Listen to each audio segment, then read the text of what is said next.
Hey everyone. Okay, so right out of the gate, I'm gonna say I'm a little mixed on this chapter. Like, I like what it was building to.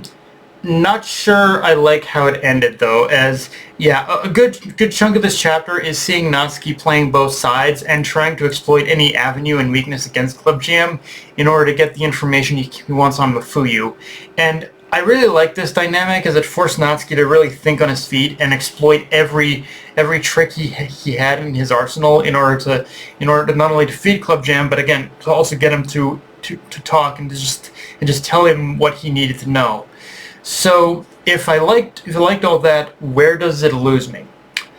The chapter loses me around the point when Club Jam uses his mind control to take control of Natsuki's mind, and I don't hate it in the sense of being out of character for Club Jam because, let's face facts, the man is an unhinged psychopath, so it would be out of character if he didn't do something like that. Yet simultaneously, as far as how this applies to Natsuki and the dynamics of it all, it does feel like a little bit of a cheap direction. As laying out my personal preference, I would have liked it more so if Club Jam were to force his hand without the mind control, like have him basically threat like have Club Jam have force Natsuki to fight Shin Namane without the mind control by threatening his brother's life or something. Because to me, it is more compelling when a character willingly betrays their comrades and for friends, even if it's under duress. Like for me, that whole scenario, there's just more personal drama to that than just brainwashing. And I'm sure Suzuki will maybe find a way to somehow still work that element into his fight, but it's the one time you don't want the villain to use his gimmick, honestly. Like, you just want a pure manipulation thing to happen kind of thing, but it is, like, I guess it is what it is, I suppose.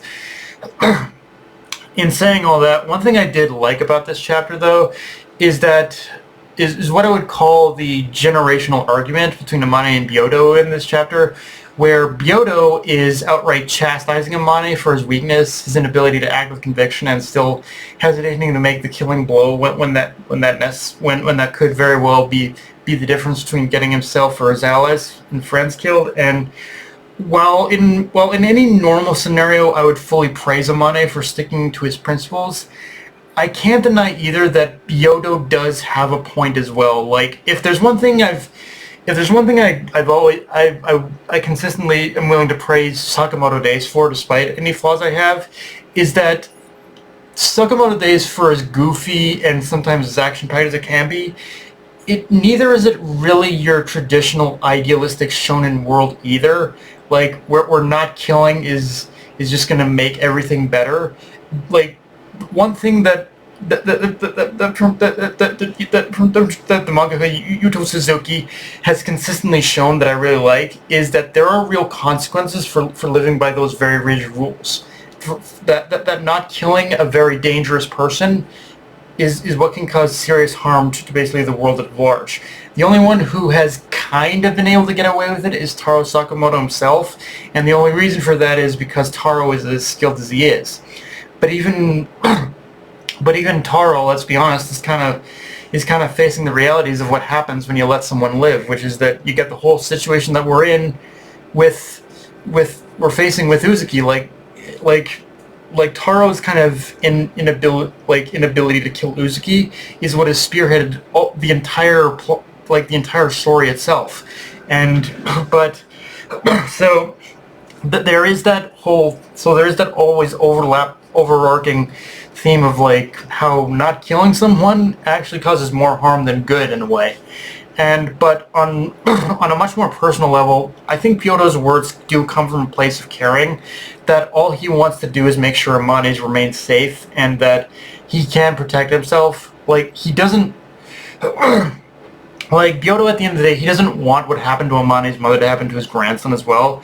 And I think as much as Byodo wanted to keep Amane away from this life, it was also notable he would still become a part of it in some way. So he's doing what he can for Amane, so he'll have the tools needed to protect himself.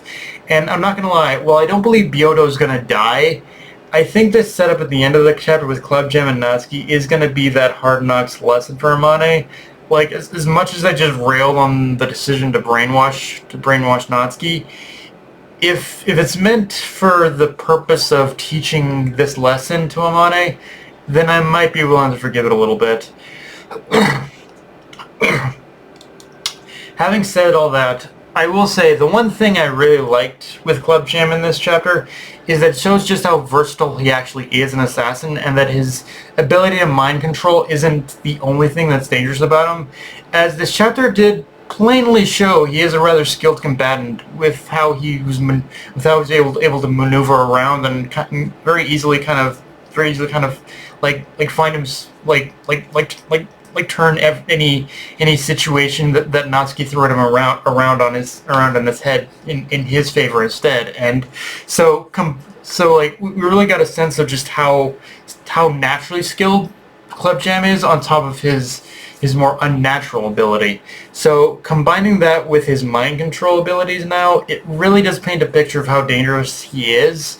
And even after nullifying his mind control and getting Natsuki back, Club Jam is still going to be a real problem to deal with. And if anything, I've been more convinced that, yeah, in some way, shape, or form, like, I think his, I don't think it's even going to be about the mind control that's going to allow him to escape. I think just pure skill is what's ultimately going to get Club Jam out of this whole situation. But well, I guess we'll just have to wait and see if he managed to escape with, if he even managed to escape with escape or not. But yeah, guys, that's all I got for this review. If you enjoyed the video, like, comment, subscribe from my Blue Sky, Analyst Crunchyroll. Be sure to notification bell, hit the subscribe button, and just share it around, guys.